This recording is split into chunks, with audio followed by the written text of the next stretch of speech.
이제 사순절이 이제 끝나가고 이제 고난주간으로 접어들고 있는 시간입니다. 물론 사순절도 그러했지만 특별히 고난주간은 한마디로 예수님에게 우리의 시선을 고정하고 또 우리의 몸과 마음을 예수님께 고정하는 시간이 이 한 주간이다. 이렇게 생각하시고 여러분 이 한 주간 동안 십자가의 은혜를 많이 묵상하는 저와 여러분 되어지길 간절히 바랍니다. 올해는 못했어도 내년에는 고난주간만큼은 우리가 모여서 함께 기도하는 그러한 시간을 가졌으면 참 좋겠고요. 자, 오늘 2절 말씀에 보면 믿음의 주요 또 온전하게 하시는 이인 예수를 바라보자 이렇게 말씀을 했어요. 그리고 이제 3절 이제 하반절에 보면 이를 생각하라 이렇게 이제 예수님을 생각하라 이런 말씀도 나오는데 오늘 이 믿음의 주요 또 온전하게 하시는 이인 예수를 바라보자. 이 성경을 이제 영어 성경에서 보니까 아주 강하게 표현을 하고 있어요. Let us fix라고 그랬어요. Let us fix our eyes on Jesus. 그러니까 그냥 단순히 예수를 바라봐라 이게 아니고 우리의 눈을 예수님께 픽스시키려는 거예요. 고정시키라고 하는 거예요. 고정하라. 자, 그런데 여러분 언제 여러분의 시선을 예수님께 고정하신 적이 있으신가요? 언제 그냥 다른 거 안 보고 예수님에게만 내 눈을 다 고정시키고 이렇게 그 시간을 보내신 적이 있으신지요? 놀랍게도 그 시간이 많지 않은 것 같아요. 우리가 세상사 또 나와 관계된 그 일들 이런 데에는 우리가 그냥 거기에 내 눈을 고정시키고 나에게 이익이 있나 없나 내가 손해보는 게 있나 없나 이건 우리가 굉장히 잘해요. 그죠? 그건 가르쳐주지 않아도 잘해. 그죠? 그런데 우리가 예수님께 내 생각과 마음과 내 시선을 완전히 고정하고 주님을 묵상해 본 적은 과연 얼마나 되는가. 우리는 그렇게 생각해요. 예배도 드려요. 그렇죠? 하나님 앞에 기도도 해요. 그러니까 당연히 우리 누굴 생각한다고 생각해요? 우리는 예수를 당연히 생각하는 사람이지. 그렇죠? 그런 생각을 갖는데 그럼에도 불구하고 성경은 우리에게 뭐라고 말씀하냐면 예수를 바라봐야 돼. 응? 예수님께 당신의 시선을 고정해야 돼. 라는 이 말씀을 성경은 계속해서 주고 있다는 거예요. 누가복음 10장 41절에 보면 예수님께서 마르다에게 한 말씀이 있어요. 마르다에게 무슨 말을 했냐면 넌 걱정하고 염려하는 게 너무 많구나. 이게 예수님이 마르다에게 하신 말씀이에요. 이 말씀은 그저 바쁘게 살아가는 오늘 우리들에게 주시는 하나님의 말씀, 주님의 말씀같이 들려요. 우리 크리스찬이라면 당연히 예수님 바라보고 생각하는 시간이 많을 것 같은데 그렇지 못하다고 하는 것이 사실 충격이죠. 오늘 본문 3절 말씀에 보면 또한 죄인들이 이같이 자기에게 거역한 일을 참으신 이 곧 예수를 또 생각하라 이렇게 말씀을 했어요. 고정하라. 그리고 또 뭐 하라고요? 우리 시선을 예수님께 고정하고 또 우리를 참아주시는 예수님을 어떻게 하자고요? 생각하라. 여러분 이 두 단어를 꼭 마음에 기억하시길 바랍니다. 우리의 시선을 고정하고 참아주시는 죄인을, 거역한 죄인을 참아주신 예수를 생각하자. 영어 성경에 보니까 한 대 군데 찾아봤는데 거의 consider라는 말을 써요. consider him. 거의 비슷하게 다 그렇게 이제 번역을 했는데,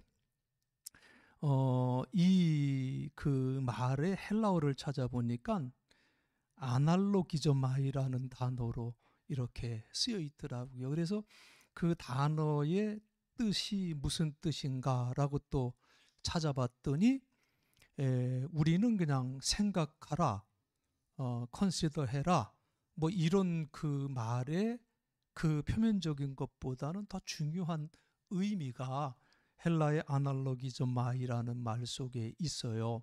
To think carefully about, especially in order to make a decision, 이렇게 표현이 되어 있는데, 결단을 하기 위해 이것저것 깊이 생각하라, 이런 의미를 가지고 있고, 또 생각을 집중하다라고 하는 의미도 있고, 또 의도적으로 생각하다, 그냥 단순히 생각하는 게 아니라 그냥 의식적으로 생각하라라고 하는 그런 의미를 갖고 있는 단어예요. 그래요. 저는 이 히브리서를 이제 읽을 때마다 항상 그런 생각을 하는데, 우리 히브리서 기자는 예수님을 참 깊이 생각했던 분이로구나라는 그런 깨달음을 가져요. 그에게 정말 예수님은 전부였고요. 그리고 예수님께 모든 문제에 해답이 있다라고 하는 것을 믿었던 분이다. 그렇기 때문에 이 히브리서를 읽다 보면 구절절이 그 부분에 대해서 분명하게 자신이 고백하고 있는 것을 보게 돼요. 특별히 자기의 동족 유대인들에게 이 예수님의 탁월성을 증명하는 것을 자신의 사명으로 삼았던 사람이 이 히브리서 기자였던 것 같아요. 자기 동족 유대인들에게 예수를 소개하면서 그들로 하여금 예수를 바로 알고 바로 깨닫고 예수를 영접하라고 외쳤던 그 말씀을 우리가 보면서, 오늘 우리는 이 히브리서 기자가 가졌던 그 열정, 그 열정의 마음, 그것을 우리가 좀 배워야 되지 않겠나. 여러분, 이 한 주간 히브리서 한번 쭉 한번 읽어보세요. 이 히브리서 이 기자가 자기 동족들에게 얼마만큼 예수를 이렇게 소개하고 싶었는지 그 열정이 대단하게 깊은 것을 보게 돼요. 여러분, 우리가 예수님을 깊이 생각하자 그랬는데 뭘 생각해야 될까요? 십자가 위에 달리신 예수님이죠. 그죠? 그러니까 우리가 예수를 생각하면 생각할수록 그 결론이 어디요? 예전에는 어떻게 배워서 부흥사들한테 예수를 생각하면 생각할수록 뭐가 온대? 부가 온다고 그러잖아. 부가 형통이 온다고 그랬잖아. 우리 그렇게 배우지 않았어 옛날에 부흥사들한테?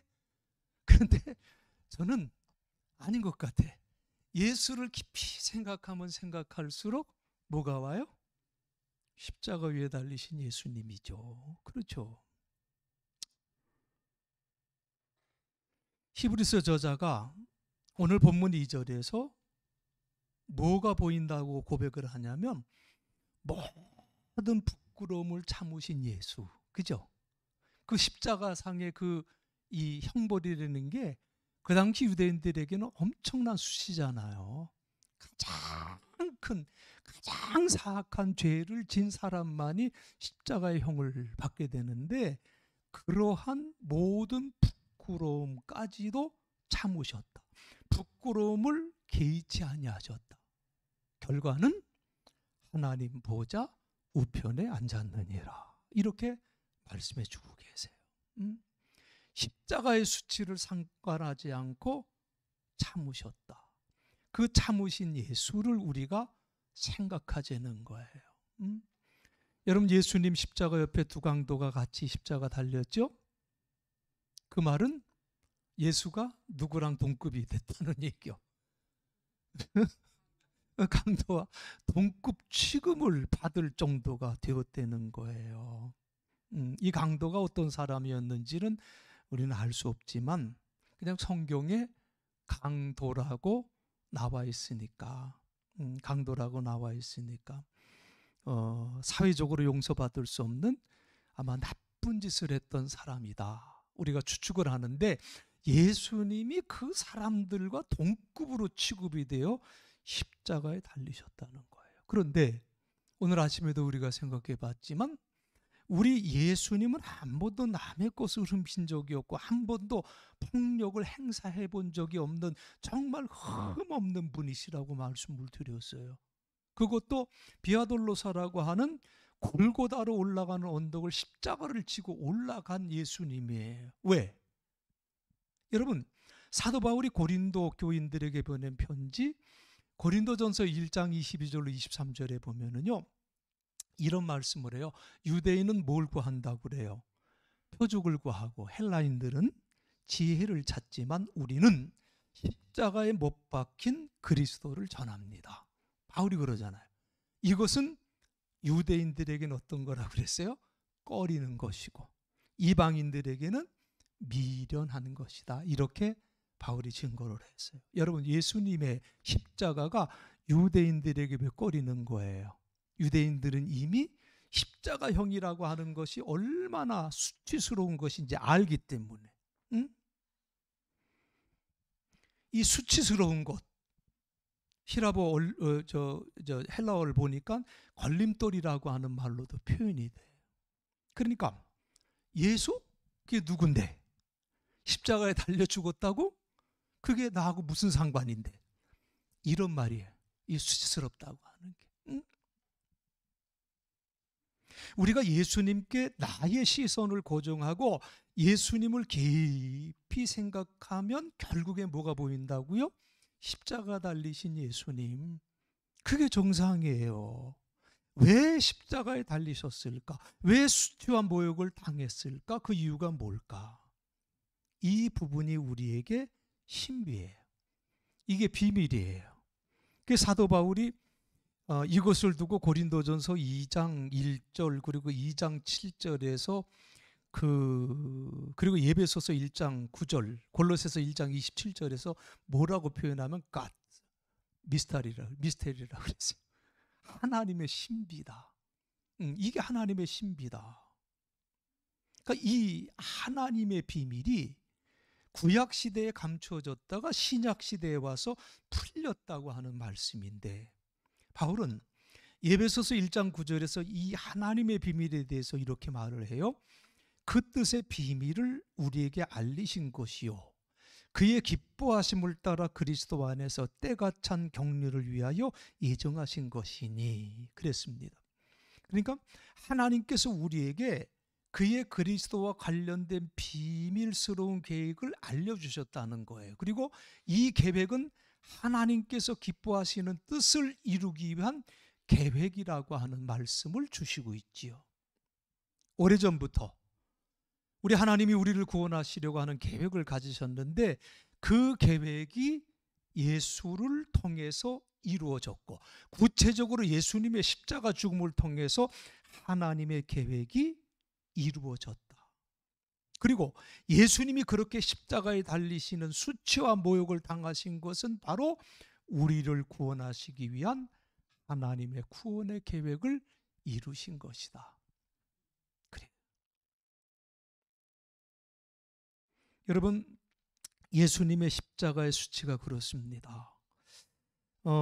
이런 성경의 메시지를 여러분 들을 때마다 어떤 마음이 드시는지 모르겠어요. 그 수치와 모멸을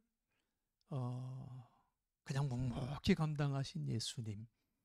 이제 이 예수님을 생각할 때마다 어떤 마음과 생각이 드시는지. 유명한 찬송가 작가인 영국의 아이작 와츠가 평생 수많은 찬송시를 썼는데 우리가 잘 아는 찬송가 149장 주 달려 죽은 십자가 이것도 아이작 와츠가 가사를 쓴 찬양이에요. 그가 뭐라고 노래했습니까? 십자가의 주님을 생각할 때 십자가의 주님을 생각할 때 세상에 속한 욕심을 못된 줄 알고 버리네. 이렇게 노래하고 있어요. 그 십자가의 주님을 묵상하면 세상에 대한 욕심, 명예, 돈, 권력 이런 것들이 다 쓸데없는 것이라고 하는 것을 깨닫게 된다는 거예요. 십자가의 주님을 묵상하게 되면 나에게는 자랑할 것이 아무것도 없다는 것을 알게 된다는 거예요. 바로 하나님께서 주신 영감이 아니면 이런 고백을 할 수가 없었겠지라는 생각을 하게 되는 가사죠. 여러분 맞습니다.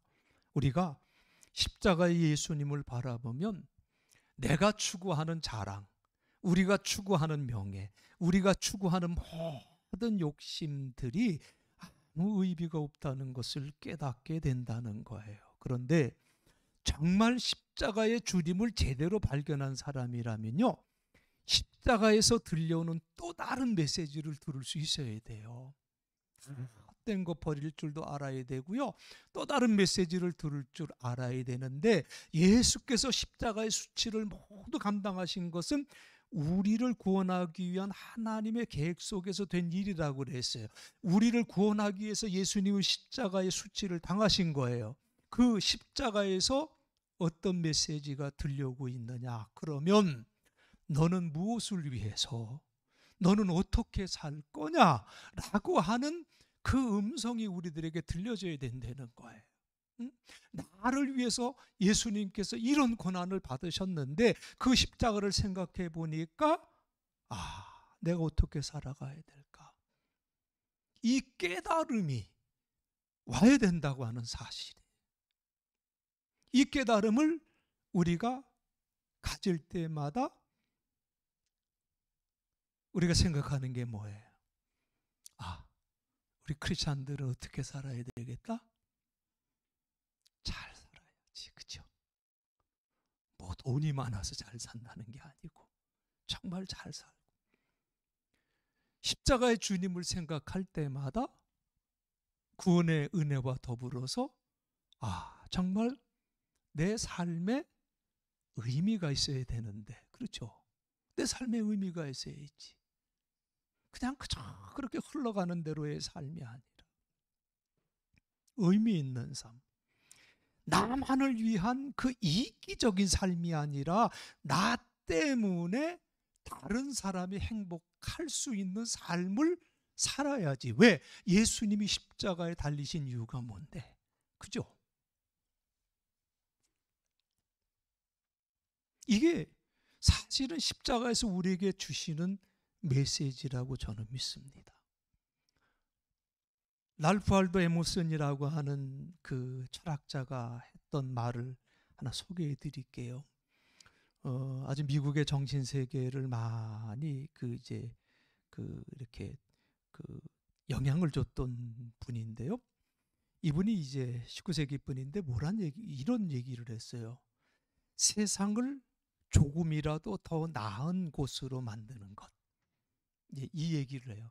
세상을 조금이라도 더 나은 곳으로 만드는 것 하면서 건강한 아이를 남기거나 작은 정원을 가꾸거나 혹은 사회의 한 부분을 회복시키는 것, 그리고 당신이 살아 있었기에 단 한 사람의 삶이라도 더 숨쉬기 편해졌다는 것을 아는 것, 그것이 바로 성공한 삶입니다. 저는 이 글을 보면서 성경을 보다가도 울컥했는데 난 이걸 보다가 엄청 울컥했어요. 뭐가 성공하는 삶이냐? 물론 앞에 거 아이 정원 회복 이런 것도 이제 다 끄떡끄떡 하다가 가슴이 와서 콱 박힌 게 뭐냐면, 네가 살아있기 때문에 단 한 사람이라도, 네 옆에 있는 단 한 사람이라도 좀 숨쉬기 편해지게 만드는 거, 이게 성공이래. 그러니까 많은 게 이렇게 생각이 되더라고요. 정말 나 때문에 내 옆에 있는 사람이 행복했을까? 정말 숨쉬기 편한 세상을 내가 만들어줬을까?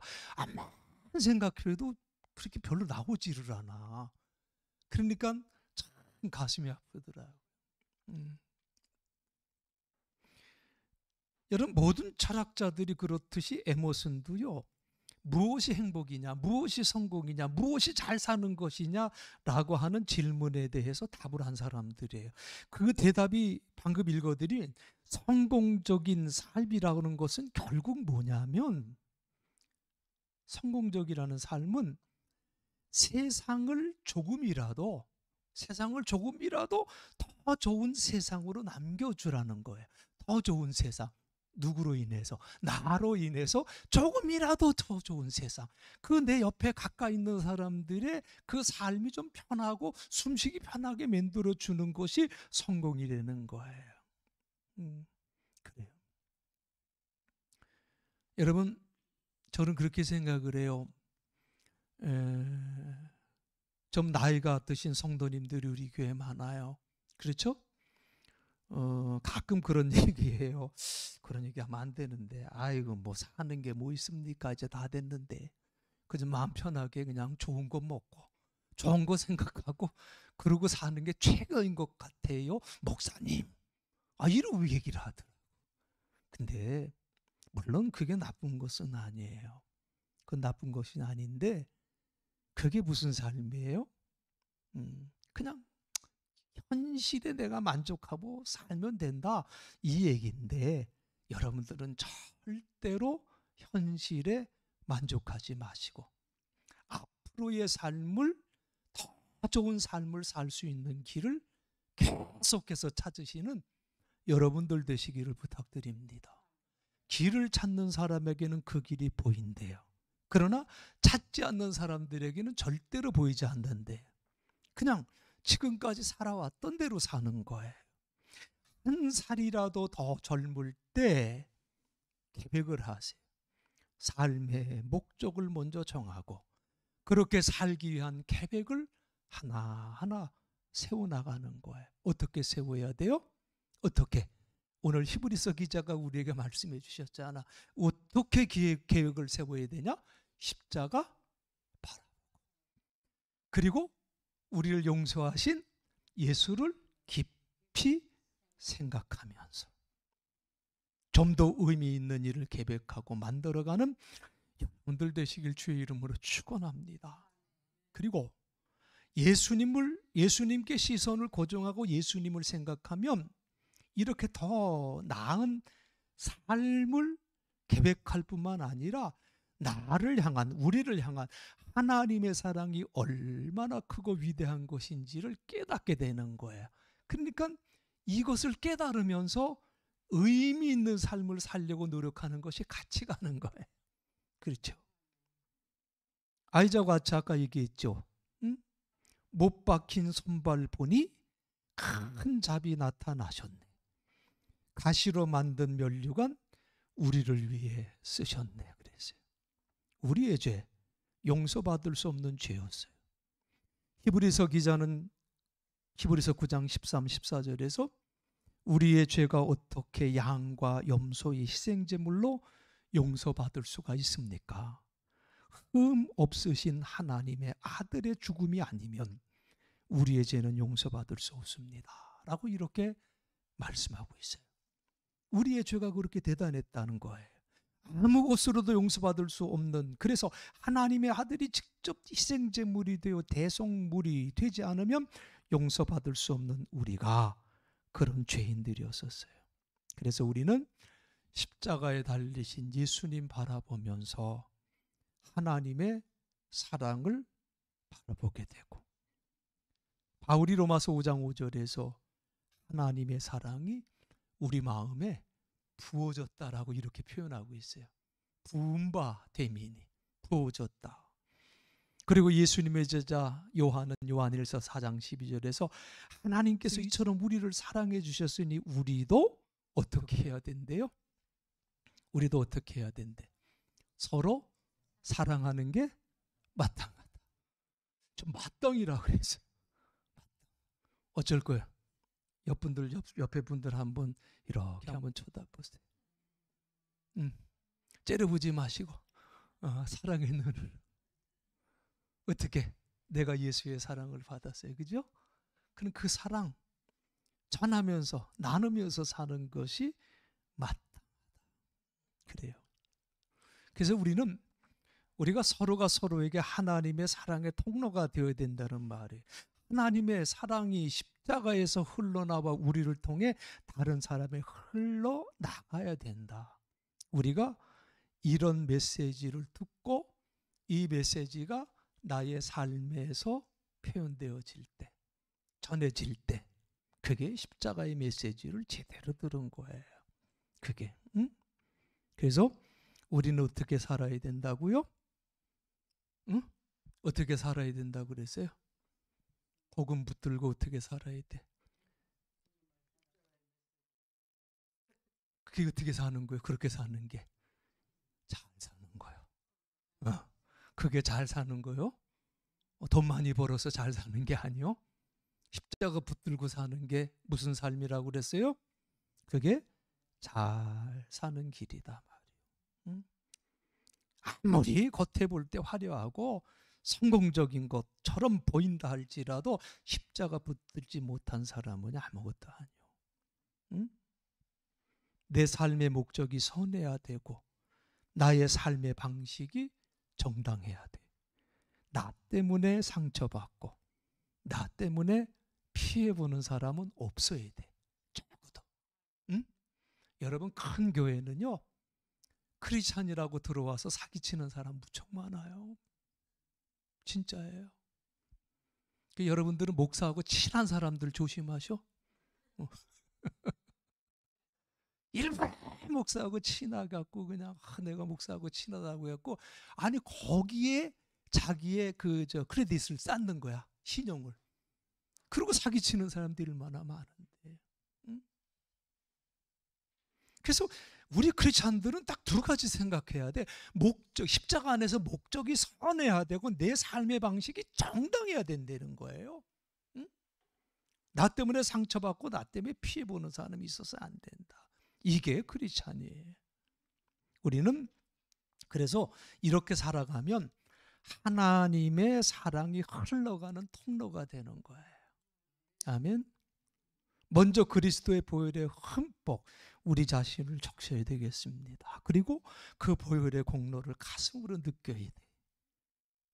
이제 오늘부터 시작되는 고난주간을 통해서 여러분의 시선을 예수님께 고정하시고 예수님을 깊이 생각하시길 주의 이름으로 부탁합니다. 생각이 잘 안 되면 의식적으로라도 일부러라도 예수님 생각하시고 그 가운데 깊은 은혜를 누리시기 바랍니다. 한 주간 동안 예수님이시라면 어떻게 하셨을까? 한 주간만이라도 우리가 이 훈련하자고요. 예수를 깊이 생각하시면서 주님이 주시는 참된 평안과 은혜가 여러분의 삶을 통해서 흘러나가시길 주님의 이름으로 축복합니다. 우리 이 시간 찬송가 149장 주달려 죽은 십자가 우리 찬송하시고 우리 통성으로 기도하지 않습니다. 조용히 묵상하면서 주님의 십자가를 우리가 바라보면서 깊이 생각하는 가운데 내게 주신 하나님의 은혜 다시 한번 깊이 깨닫고 그 사랑을 어떻게 전할 수 있을까를 다시 한번 결단하는 조용한 기도의 시간을 갖겠습니다. 149장 찬송합니다.